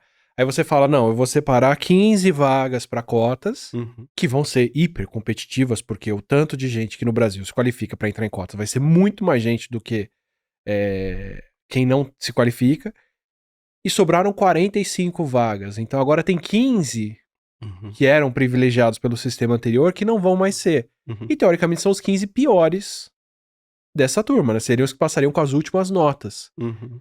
Então é ruim pra esses 15 em particular. Para os outros 45 que estão entrando, a situação não mudou, né? Exatamente. A forma de você, administrar as cotas é meio que uma das formas de você tentar excluir os medíocres, tá. E a mediocridade não tem classe social, tá. Tá entre os mais pobres, tá entre os mais ricos, também faz parte das escolhas. Às vezes as pessoas não quer estudar, a pessoa quer ir vender arte na praia e tudo bem, entendeu. Mas aquele que quer estudar tem que ter oportunidade. E aquele que foi vender artes na praia, também tem que ter o conjunto de oportunidades dele. Eu ainda tô um pouquinho Uhum, chacoalhado aqui. uhum, Se você pega uma dessas 15 pessoas e fala, não, tinha que ser uma meritocracia e tinha que passar quem merece e eu estaria entre os 60, essa pessoa não tá se ligando que ela não tá atingindo agora a nova nota de corte, que é pra 45 e não 60 a mais, né. uma coisa que você tem que pensar que a meritocracia eu particularmente gosto de pensar a meritocracia como condicional. Por favor, o que que é meritocracia e o que que a gente tem no Brasil? Tá, então vamos supor, assim, qual que é a ideia? Se eu tô ali nos 1% mais rico, 5% mais rico, e eu escolho me esforçar bastante, tipo, relacionado à educação, tipo, qualificação, enquanto meus amigos do 1% mais rico, 5% mais ricos, não escolhem. E aí eu avanço, começo a conseguir várias posições interessantes, e eu vou ter mérito sobre esses outros meus que tiveram o mesmo conjunto de oportunidade mas resolveram fazer outras escolhas. Vamos supor que resolveu ir vender arte na praia. Então, para quem partiu do É, mesmo ponto, partiu do mesmo você pode ponto. ter. Você pode ter, entendeu? Então, a cota também é uma forma de você resgatar o mérito. Entendeu? Se uma pessoa pobre, relativamente pobre, foi, estudou, e conseguiu entrar numa universidade boa, ela tem um mérito Claro, claro. daquilo. Se um mais rico também foi, entrou na mesma universidade, agora mais competitivo por causa das cotas, ele vai ter um mérito. Aquele que ficou de fora, talvez ele resolveu não se esforçar tanto, tá? Pode ser que, tipo, a pessoa não quis estudar, ou pode ser que, tipo, ele se esforçou ou só não seja tão talentosa. E tudo bem, você vai ter escola privada pra ele, entendeu? Que é o que aconteceu muito com as cotas, tá? Então, às vezes, os mais ruinzinhos foram tudo para escolas privadas. Mas a questão é, os mais ricos têm a possibilidade das escolas privadas, os Exato, mais né? pobres não, das universidades privadas. Então, é uma forma de pensar justiça. Mas assim, mais uma vez, a gente está pensando justiça numa proporção muito pequena da sociedade brasileira, Sim, sim, tá? sim. A gente está esquecendo, por exemplo, os milhares de pessoas na pobreza, quantidade de pessoas aí no iFood, trabalhando bastante, tendo uma renda relativamente baixa. Então, é sobre esses também que a gente tem que pensar, porque o que acontece, ô Átila, a pobreza está mudando a sua forma no Brasil, tá? Então, Uhum. se você pensasse década de 80, 90, é, pensando na história do meu pai, por exemplo, que saiu do sertão nordestino, veio para São Paulo trabalhar de servente, depois virou soldador, trabalhava todo dia, mas tinha uma renda baixa, mas tinha uma renda. Atualmente, os mais pobres não estão tendo renda, estão conseguindo ter renda por causa do progresso tecnológico, tá? Então, por exemplo, que antes o nordestino vinha, enchia um caminhão nas costas, hoje ele não consegue fazer mais, porque tem uma empilhadeira, tá? Então, o progresso tecnológico está excluindo os mais qualificados de uma forma assustadora, enquanto está dando retorno salarial para os mais qualificados de uma forma assustadora também. E isso está ampliando a desigualdade. E uma coisa que eu não tinha pensado, antes, a pessoa pobre dessa situação seria quem ficou, né? Quem não migrou para a cidade não teve a oportunidade de trabalho na cidade. Hoje, essas pessoas estão na cidade Uhum. e continuam pobres dentro da cidade porque já não tem mais acesso, ou as oportunidades que têm não são oportunidades que dão esse esse poder aquisitivo que se tinha antigamente. Nem isso agora, né? Então, parte dessa pobreza urbana que a gente está vendo aumentando no Brasil é também o fato de você ter os mais pobres agora nas cidades também, né? Exatamente. E além disso, quando você olha para o nosso sistema educacional, as crianças vão para a escola e aprendem muito pouco, ou quase nada às vezes, tá? Isso está nos dados. E, além disso, muitas abandonam a escola, na quinta série, no ensino fundamental, antes de terminar o médio. A gente tem uma taxa de evasão escolar altíssima e muitos desses evadem e não conseguem nem trabalhar. Então a gente tem uma geração de jovens extremamente altas que não trabalha e nem estuda, tá? E mais, a gente tem uma dificuldade que é assim, a gente está envelhecendo, é um país que está se envelhecendo de uma forma relativamente acelerada, e isso vai pressionar o orçamento público de uma forma considerável também, e a gente tem uma massa de geração mais jovem que é relativamente desqualificada. Tem um nível educacional muito baixo e a gente tem esse mercado de trabalho que está cada vez mais excludente, porque está exigindo cada vez mais qualificação. Até para ter auxílio emergencial, a pessoa precisava ter um celular e acesso a serviço bancário. Uhum. Quer dizer, mesmo o básico do básico para você ter condições da pessoa viver, hoje exige uma fluência tecnológica e de informação, né? Exatamente, exatamente. Então, se a gente começar a pensar como sociedade, tá, e diminuir essas assimetrias, essa segregação, pensar seriamente, tipo, como impactar a educação dos mais favorecidos e dos mais ricos também, mais uma vez, a gente mudar a gente mudar a mentalidade como que a sociedade brasileira funciona, tá? E isso passa por várias dimensões, como eu falei, mídia também precisa começar a se tocar. tá? Tipo, o que se oferece na mídia brasileira é muito ruim, tá? Os principais jornais estão virando um tabloide de fofoca. Olha a televisão brasileira, é um lixo aquilo, basicamente, tá? E para muitas pessoas relativamente mais favorecidas, é uma fonte de informação importante, tá? Então, como que a gente vai começar a mudar toda essa estrutura que se retroalimenta ao longo do tempo, tá? Com isso, sabe? As pessoas vão para a escola, não aprende quase nada, liga uma TV, passa horas vendo a TV, é uma programação problemática, tá? Agora tem as redes sociais também, tipo, consome o tempo absurdo das pessoas, tá? Discursos, né, cada vez mais perigosos de grupos políticos extremos aí, de ambos os lados, contaminando o debate público, tá? E oportunistas no governo. Eu vejo parte do problema com essa geração, com as pessoas que não vão nem estudar nem trabalhar, como também uma falta de perspectiva.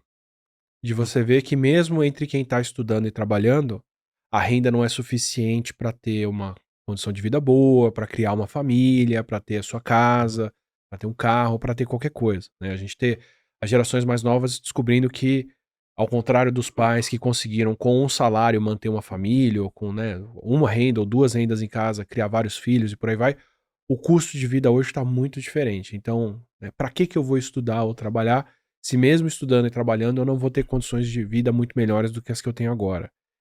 E parte do que você me deu como importante para isso ser diferente é você ter exemplos, você ter oportunidades, ter gente pensando sobre isso.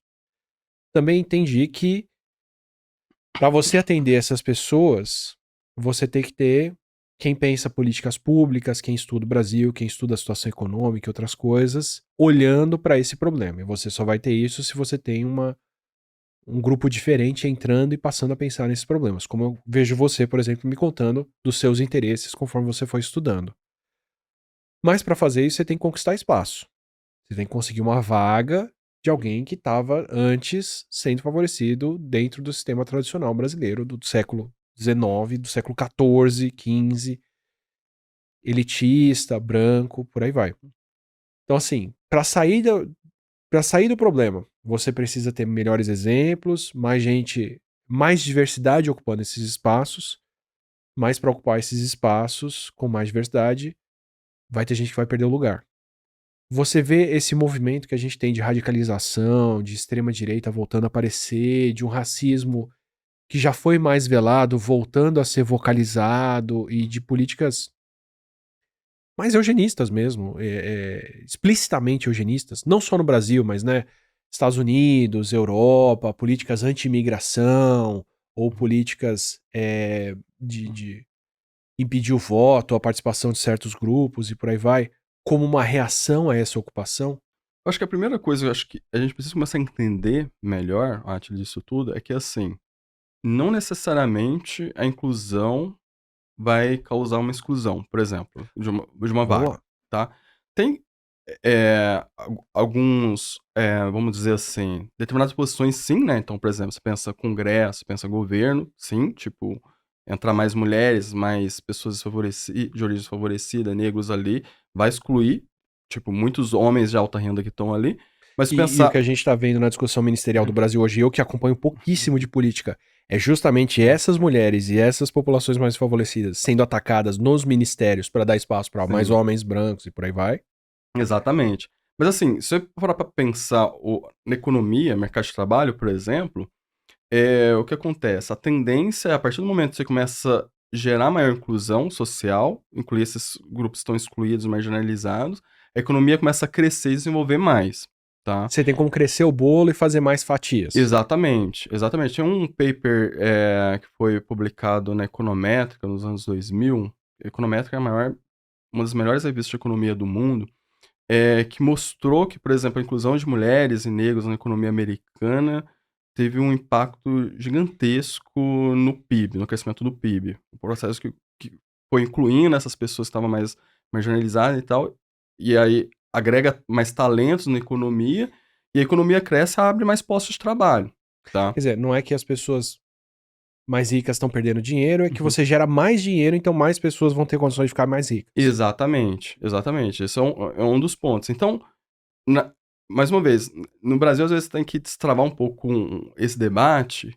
Principalmente o pessoal da economia, às vezes, cai muito nisso, que é assim: "Não, é preciso crescer para depois distribuir". Não, crescer para depois distribuir é mais fácil de um ponto de vista político, né, que ninguém quer largar o seu no Brasil, tá. Mas de um ponto de vista agora de como que tá, a desigualdade tá tão alta, a gente tá tão segregado, é um pouco difícil crescer com tanta exclusão, com tanta gente vivendo na margem, E tá. na Então verdade, parte do crescimento não acontece por causa disso, né? exatamente. Então, eh, a meu ver, como pesquisador e economista, a gente tem que se preocupar cada vez mais com a distribuição, para fazer uma distribuição bem feita, incluir essas pessoas de uma forma satisfatória para conseguir crescer, tá? Para conseguir crescer de forma sustentada. Então, esse é um dos pontos. Um outro ponto que você comentou é da questão da extrema-direita. Extrema-direita é um conjunto muito grande de fatores, a meu ver, que foi contribuindo para pra ascensão, né, da extrema-direita. Um deles é, naturalmente, a própria questão da inclusão, né, de mulheres, negros, eh eh, debate acho que acelerou muito, às vezes, em lugares muito conservadores, né, a gente sabe que a gente é um país conservador, relativamente conservador. Então, a partir do momento que você acelera demais determinados processos, isso causa um certo incômodo, tá. Esse incômodo Entre essas pessoas votarem em quem eu não quero, eu prefiro que não tenha voto, né? é, exatamente, exatamente. Esse incômodo, muitas vezes não conseguia seu espaço nas estruturas, vamos dizer assim, um pouco mais antiga, né, porque se eu for parar pra pensar, há nem 10 anos atrás, tipo, o que que era redes sociais, né, a gente tinha ainda um padrão, você tinha grande mídia ditando várias narrativas, você tinha uma outra forma de fazer política. Atualmente você tem teve um progresso técnico foi tão rápido com a questão, tipo, das redes sociais, smartphones, enfim, que mudou tudo. De Uhum. repente, tipo, a mentira entrou no jogo político de uma forma que manipulou muita gente, entendeu? De repente, mais uma vez, vários começaram, a tomar cloroquina, né, e muitos também não morreram tanto, um pouco também por sua causa, né. É, a mentira ganhou É, espaço de forma mais deslavada, né? Pode ser uma mentira exatamente. menos institucional e mais cotidiana, né? Exatamente. Se a gente tem essa situação, então é, temos esse desafio de incluir mais as pessoas para fazer esse bolo crescer. Fazer isso de forma que as pessoas tenham exemplos, entendam que elas podem participar, se sintam incluídas ou participantes disso. E se isso é condicional para a gente mudar a vida de tanta gente assim. Como que você vê o papel de quem se comunica e de quem conversa sobre o que são os problemas? A gente tem. Você foi inspirado por economistas que estavam lá no jornal, na TV, falando as coisas que falavam. Hoje, com a sua formação, você acha que o discurso deles era um discurso que incluía você ou não? E o quanto você acha que a gente precisa ter pessoas hoje que vão ter um discurso econômico também, ou técnico, ou científico, mas que inclua novos problemas e que seja mais aberto a demandas reais? Um grande ponto de partida para mim, relacionado a pensar nação Brasil, tá, começar a pensar Brasil como um conjunto, não pequenas pessoas ou grupos tentando só o seu e não pensando num bem comum, é a gente começar a ter uma certa mudança de postura. E essa mudança de postura eu acho que parte muito de cada indivíduo começar a tentar assumir mais responsabilidade. A gente, como sociedade, eu acho que tem um costume muito ruim de sempre jogar para o outro, externalizar, tá. Então, eu não vou assumir responsabilidade nenhuma, eu só vou criticar, só vou falar do outro, eu só vou querer aqui o do meu grupo, tá. Então, a gente acho que precisa começar a mudar um pouco essa forma de pensar do brasileiro, tá, que eu acho que atrapalha muito o desenvolvimento da nação.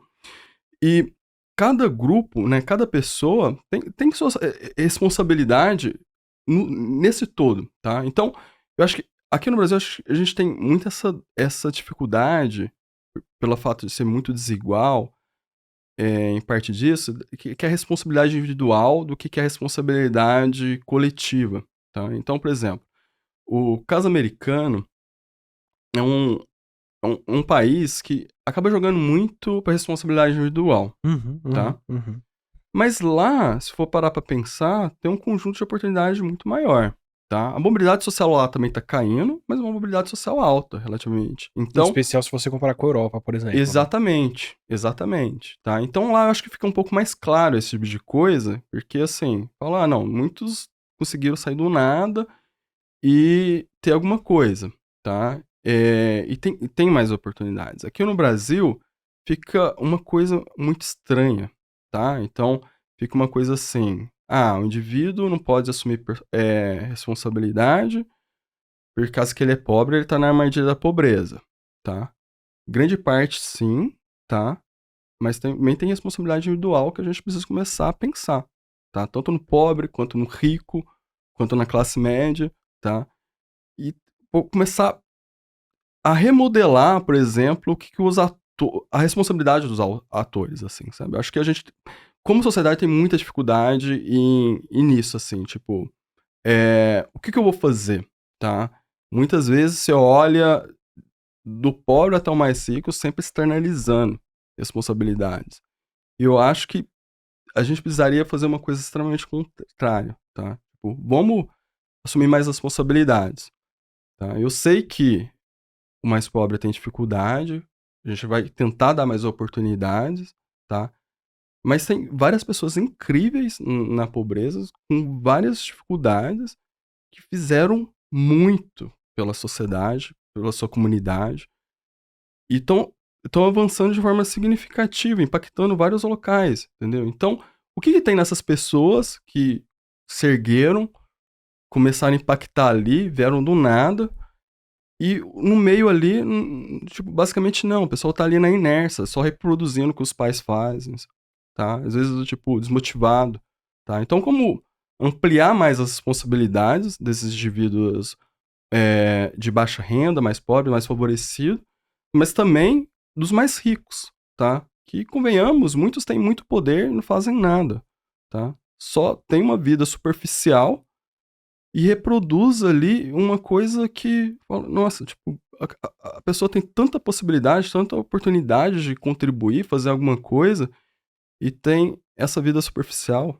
Vou pegar um exemplo que o Michel me falou aqui, que no Brasil, os mais ricos são alguns dos que menos contribuem com doação mesmo, com ações comunitárias, outras coisas, em relação ao resto do mundo, né. Uhum, Básico, assim, o que o americano pegando esse exemplo, né, americano tem N problemas lá dentro, mas uma coisa que os ricos fazem muito lá é chegar no fim do ano, pegar uma parte da grana que entrou e falar: "Isso aqui vai pra caridade, isso aqui vai pra essa associação, isso aqui vai pra esse grupo, isso aqui vai pra universidade que eu estudei, isso aqui vai pra não sei o quê, não sei o que lá". Eles têm um financiamento por doação gigantesco lá. uhum, E aqui a gente não chega de longe nisso, né. Eles citou o uhum, caso de 2 bilionários brasileiros que contribuíram em algumas coisas que não são brasileiros. Eles uhum, fizeram dinheiro aqui no Brasil, mas não uhum, são daqui. Então mesmo essa inércia a gente tem aqui, né. é. É que, a meu ver, assim, lá tem muita gente que tem uma compreensão maior do que é responsabilidade individual, do que é responsabilidade coletiva, dado aquela estrutura social que é a estrutura americana. Aqui no Brasil, eu acho que muita gente tá perdida. Tipo, não tem muita ideia. Não tem muita ideia do que é Brasil, não tem muita ideia do que é sociedade, o que é coletividade, do que ele ganha, por exemplo, e perde com a desigualdade. A gente não tem muita essa noção, tá. Tem muitos ricos que acham que tudo que eles têm é mérito. Esquece que tá herdando riqueza que foi de várias gerações, que foi construída por terceiros, tá. Muitos ricos aqui no Brasil é rentista, não trabalha, faz nada, apenas herdou, tem uma renda que é basicamente herdou do pai, da avó, investe, não faz nada e acha que tem mérito naquilo, É uma renda que paga pouquíssimo imposto, né. e uma renda que paga pouquíssimo imposto. A gente tem que subverter isso, A gente tem que tirar os ricos da zona de conforto, dar mais oportunidades para os mais pobres e mudar o ambiente de negócios para que a classe média consiga se avançar mais. Esse é o Brasil que eu quero. Dentro do que você falou de criar essa noção de responsabilidade, de culpar menos o externo e pensar um pouco mais no que a gente pode fazer ou não. Vou pedir uma consulta particular aqui. O que eu, Átila, na minha situação, posso fazer então para ter impacto nesse tipo de problema? Tô aqui falando de ciência, com essa audiência, com a formação que eu tenho, com esse tipo de acesso a pessoas e situações. Vou consultoria agora com o Michael. O que eu posso fazer, dada a realidade do Brasil, para ter mais impacto para as pessoas? Átila, você já fez mais do que muitas pessoas com muito mais poder não fez. Você salvou a vida de milhares de pessoas na pandemia, enquanto um presidente correu da sua responsabilidade. Você salvou mais vidas do que muitos ministros da educação. Mas aí, Educação não, da saúde. mas aí é a ação heróica Disney, que você primeiro cria um problema para tirar as pessoas daquele problema. Assim, tenho muito orgulho da comunicação, de tudo que eu fiz numa pandemia. Mas aí, você entende? Eu tô tentando restaurar um pouco da normalidade. Eu não tô melhorando a vida das pessoas. Mas você esperou eu concluir. Desculpa. Vou concluir. Vamos lá. Vou concluir. Você é um pesquisador também, estuda várias coisas relacionadas à ciência e você divulga isso. Você leva isso para as pessoas, você leva isso para a comunidade geral. Informar, levar conhecimento para aqueles que não têm. Tem muitos acadêmicos no Brasil, muitos professores da USP, que estão lá acomodados, não se preocupa com sociedade. Eu tive vários professores na USP assim, tem um mínimo de preocupação com sociedade. Vai lá, às vezes dá uma aula ruim, tá? Se acomoda, tá? Não faz o mínimo que deveria ser pelo seu salário, por todos os privilégios que teve, tá? E é orgulhoso, tem um ego inflado, tá? Você transmite informação no canal de YouTube, milhares de pessoas te assistem, fica bem mais informado. Então eu acho que você já está fazendo muito, eu acho que você está sendo um exemplo para vários que estão ali na própria inércia e na mediocridade. E se eu quiser fazer mais diferença para as pessoas, para quem que eu tenho que chegar? Com quem que eu tenho que falar aqui? É uma pergunta que eu me faço constante. Quanto que a gente fala com quem já quer saber, quanto que a gente fala com quem não sabia que queria saber? Entende? Tipo, uma coisa é eu falar, bom, estão aqui as aulas na internet. Vou dar aula de cursinho preparatório para o vestibular. Quem vai buscar isso é quem já entende aquilo como oportunidade, já vê um valor, já quer aprender. Eu entendo que fazer divulgação na internet, no YouTube, pelo menos em uma grande parte, é falar com convertidos já. É com quem vê valor naquilo, quem olhou o título dessa nossa conversa e falou, quero saber mais sobre isso e tudo mais. Como que eu chego em quem, quando tem contato com pessoas de mais educação ou de mais poder aquisitivo, estão numa situação tão assimétrica que não veem isso como uma relação de uma possibilidade para elas, mas sim de um piso e um teto que não tem como ser atingido. Então, mais uma vez, eu tenho essa forma de pensar, assim, durante muito tempo, a gente tem focado, né, no debate público, questionado a questão dos mais favorecidos, das pessoas de baixa renda, enfim. Eu acho que tem uma discussão já interessante, a gente precisa avançar nisso, mas já tem uma discussão em andamento disso já faz anos. Agora, a discussão, e é isso que eu tento subverter, é tirar os mais privilegiados, os mais educados, da sua zona de conforto, tá? Então, eu acho que a gente tem que pensar a todo momento isso. Como que eu posso tirar? Às vezes, esse mais educado, às vezes esse mais rico, pode ser o meu colega. Colega, às vezes, bem intencionado, que tem, assim, tipo, quer tentar ajudar a sociedade, mas às vezes não absorve outras narrativas, às vezes está reproduzindo várias coisas que vai afetar a desigualdade.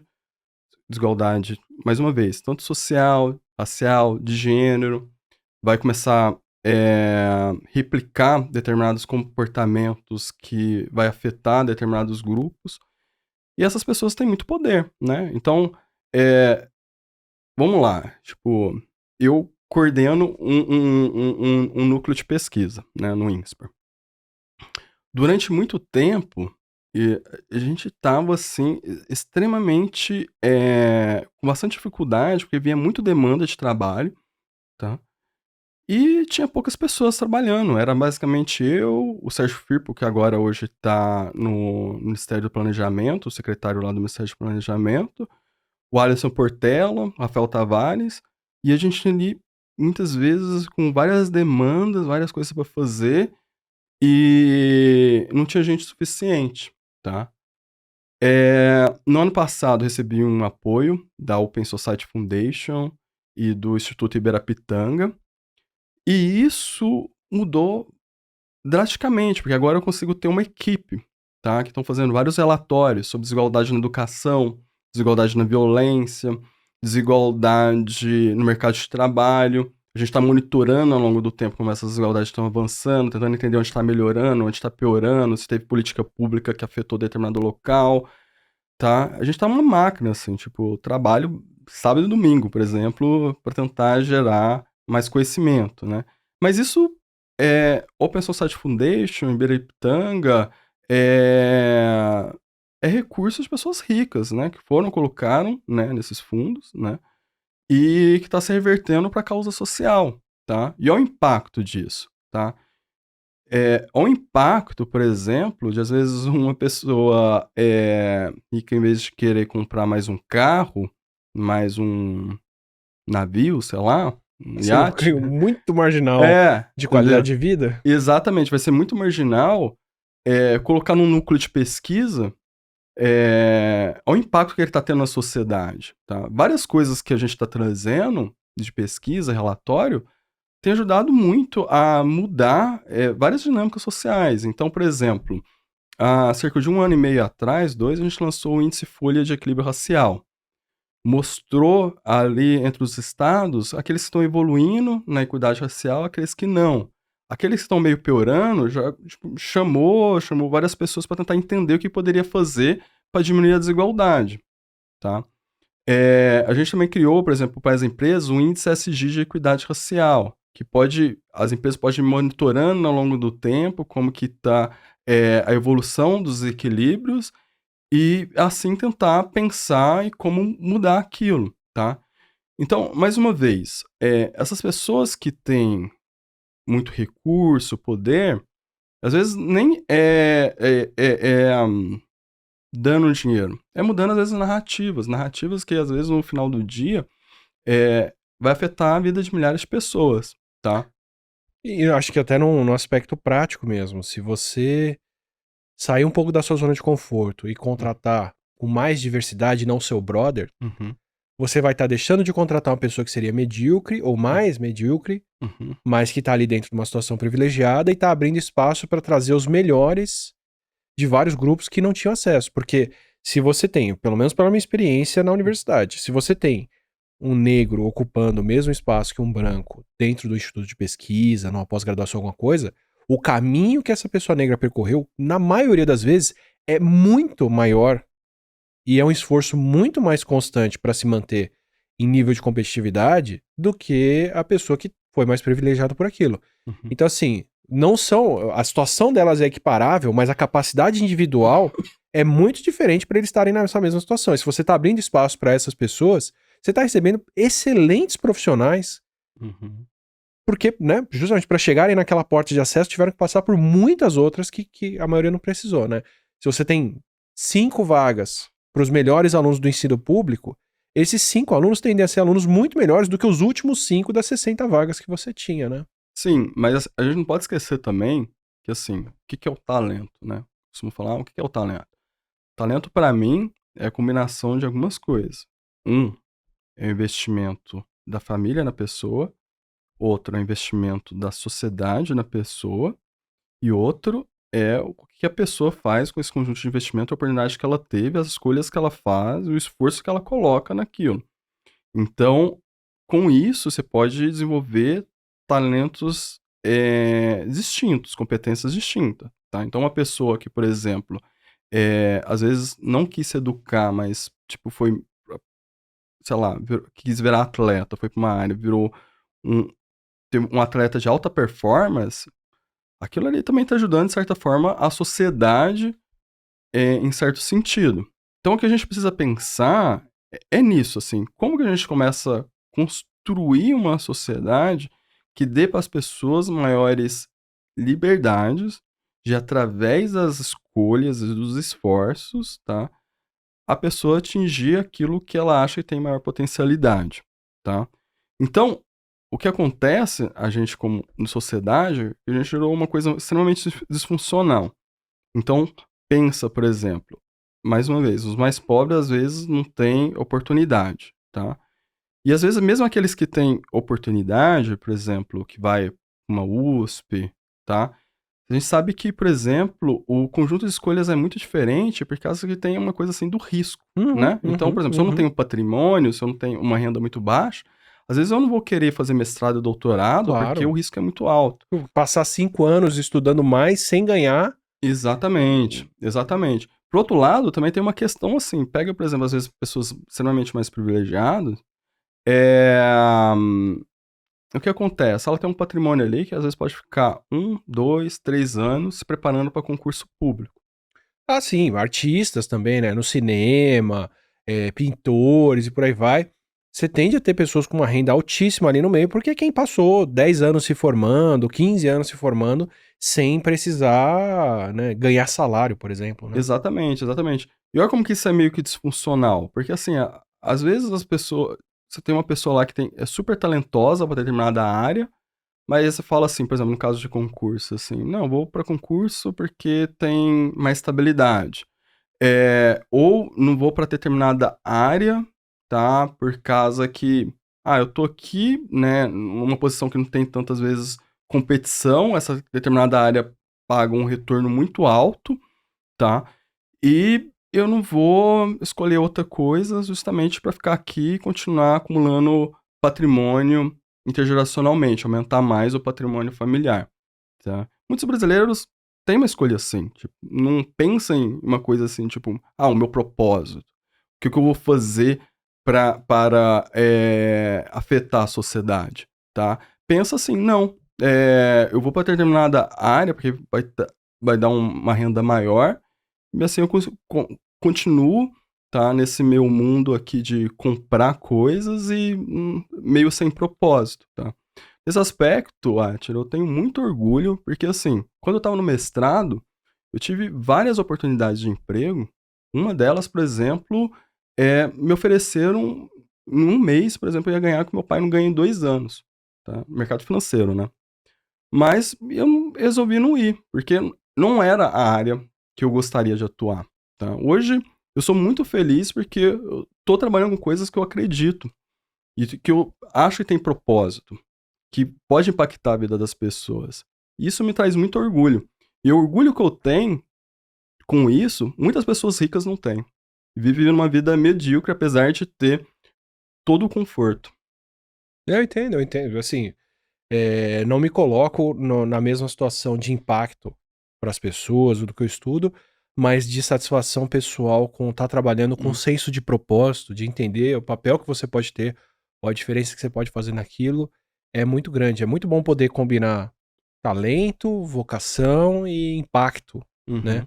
social com o que você faz. E você tá simplesmente tentando chamar as pessoas para fazerem mais isso também, né, tipo: "Ó, tô Exatamente. aqui estudando, pensando, fazendo a diferença na minha área, e você que teve essa vida privilegiada e podia estar fazendo o mesmo, deveria almejar o mesmo e não se acomodar, né". É, eu acho assim, deveria é um Pô, pouco meio forte, assim, mas assim, tipo, reflete um pouco mais sobre isso, tá?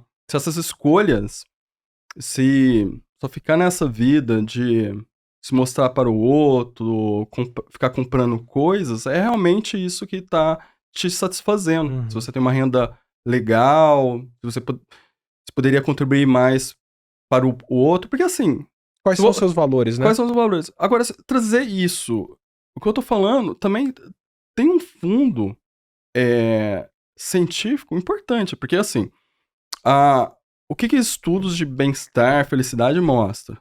Que a pessoa, tipo, pessoas que têm mais propósito são mais felizes, pessoas que, tipo, consumo exacerbado impacta a vida da pessoa, pode impactar negativamente, que renda adicional, o efeito na satisfação é muito marginal, tá? Passou de, sabe, 5 mil, 10 mil, 15 mil que você ganha É, por mês, 2, 3 mil a mais vão fazer muito menos diferença muito na tua menos vida, né? diferença. E aí, Atila, entra uma questão que eu acho bem interessante, que é meio que assim. Então, como a gente tem uma sociedade muito desigual, né? É, e a gente tem um retorno muito alto entre os mais qualificados, tá? O prêmio salarial pela educação é muito alto no Brasil. O que acontece? Tem determinadas pessoas que estão fazendo até aquilo que acredita, aquilo que gosta, enfim, mas às vezes o retorno é tão alto que a pessoa não consegue desvincular do trabalho. E aí vive no trabalho, começa a ter burnout, começa a ter problemas de ansiedade, começa a não conseguir dormir à noite. Por causa disso, essa própria desigualdade, né, essa própria coisa pode ir afetando o bem-estar do indivíduo, tá? Então, a gente também não é uma sociedade extremamente ansiosa por acaso, tá? Tem várias questões socioeconômicas que interagem ao longo do tempo e afetam a vida a saúde da população, o bem-estar da população, tá? Mais uma vez, muitas pessoas têm renda, ricas e têm uma vida miserável, enquanto muitas pessoas pobres são extremamente felizes, tá? Então, aquelas desigualdades, né? Que tá na renda, tá no bem-estar, tá nas escolhas. E a gente precisa começar a refletir um pouco sobre isso. Precisa, talvez, eventualmente, largar um pouco o TikTok, o BBB, e começar a pensar um pouco mais, tipo, na sociedade, pensar um pouco mais no Brasil. A impressão que eu tenho, às vezes, aqui é meio que isso. A gente vive num país e muita gente não tem a menor ideia do que é esse país, mesmo às vezes pessoas bem escolarizadas. E às vezes vai ter um envolvimento com a política, por exemplo, e outras coisas, mas é um envolvimento ainda à la BBB, né? Uhum, Em briga, disputa, fofoca e outros aspectos mais circenses da uhum, política e não necessariamente com o que são políticas públicas, onde elas fazem diferença, o que, que as uhum. pessoas têm acesso, né? Mesmo a discussão política nossa aqui em jornal e outras coisas, muitas vezes é circo mesmo, né? Sim, não. E aí o que acontece? No meio disso tudo, é muito fácil as pessoas começarem a cair em discursos, né? Seja tipo de políticos da direita, seja da esquerda, enfim, que às vezes não estão de acordo com preferência nenhuma. A pessoa nem refletiu sobre aquilo, nem sabe, por exemplo, eventualmente aquilo que ela está defendendo pode impactar negativamente ela, a vida dela, tá? Então, muitas das pessoas, às vezes, tipo, não tem formação e noção nenhuma de como que determinado governo pode impactar a vida dela, determinada Uhum. política. E aí E você faz uma escolha muito mais identitária do que necessariamente exatamente, política, né? Por aquilo. exatamente, entendeu? Eu prefiro me ferrar, mas ferrar você mais do que deixar todo mundo ganhar com isso, né? Exatamente, exatamente. É um desafio e tanto. Ainda Sim. mais com redes sociais, ainda mais com mais distração, com essas coisas todas, né? Tá cada vez mais difícil conseguir parar, respirar, estudar, ler e pensar um pouco, né? Sim, cada vez mais difícil. O tempo das pessoas estão sendo cada vez mais roubados, assim, pode se imaginar. E é curioso que no meio disso tudo, a gente é meio que assim, uma sociedade, né, que nunca gerou tanta informação como no passado, né. Então se eu for parar pra pensar, Uhum. lá anos 2000, década de 90, que a gente estava lá com disquete ainda, que não armazenava quase nada, tá. Olha, por exemplo, o que cabe, por exemplo, na memória de um celular. O que você consegue fazer um chat GPT gerar em 30 segundos. Exatamente. Mas ao mesmo tempo é meio que isso, né, você com o fluxo de informação cresce de uma velocidade muito acentuada, e aí tem aquela dificuldade também, né, tipo de no meio disso tudo, o que é boa informação e que é uma informação meio assim, tipo, ou mentirosa ou informação ruim, né.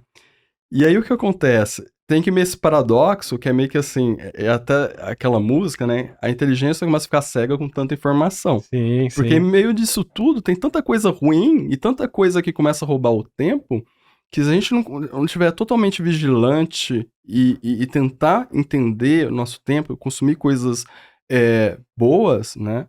A gente começa a se perder. E questão intelectual, questão de leitura também, é como a saúde mental, como a saúde, tipo, alimentar. Se a gente não escolhe o que consome, a gente começa a se perder muito fácil. Porque no final, apesar de tudo, dessa questão da razão, né?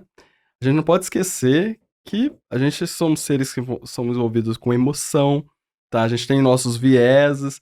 Então é muito fácil se perder no meio disso tudo, tá? Com tanta informação.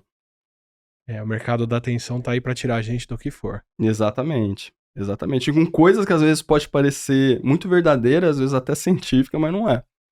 Maravilha, Michel. Uhum. Michael. Maravilha, Michael. Bastante coisa pra refletir e pensar aqui Uhum. e pra agir diferente. Obrigado de verdade. Obrigado, Átila. Eu que agradeço. Adorei a conversa. Não. E espero que você continue servindo de exemplo para as pessoas, se comunicando, compartilhando essas ideias, trocando essas coisas e trazendo uma perspectiva diferente, porque faz muita falta.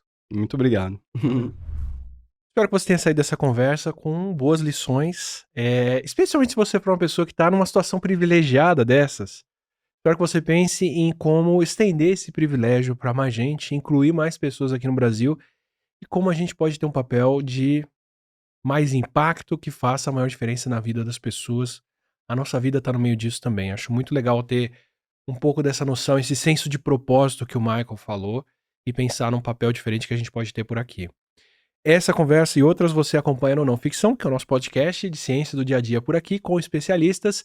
Se você assinar o nosso canal, você vai receber os próximos vídeos, os próximos Não Ficção, todas as conversas legais que a gente tem por aqui. E se você já assina o canal, lembra, pensa em de repente se tornar um membro, mandar um valeu demais pra gente continuar tendo essas conversas por aqui.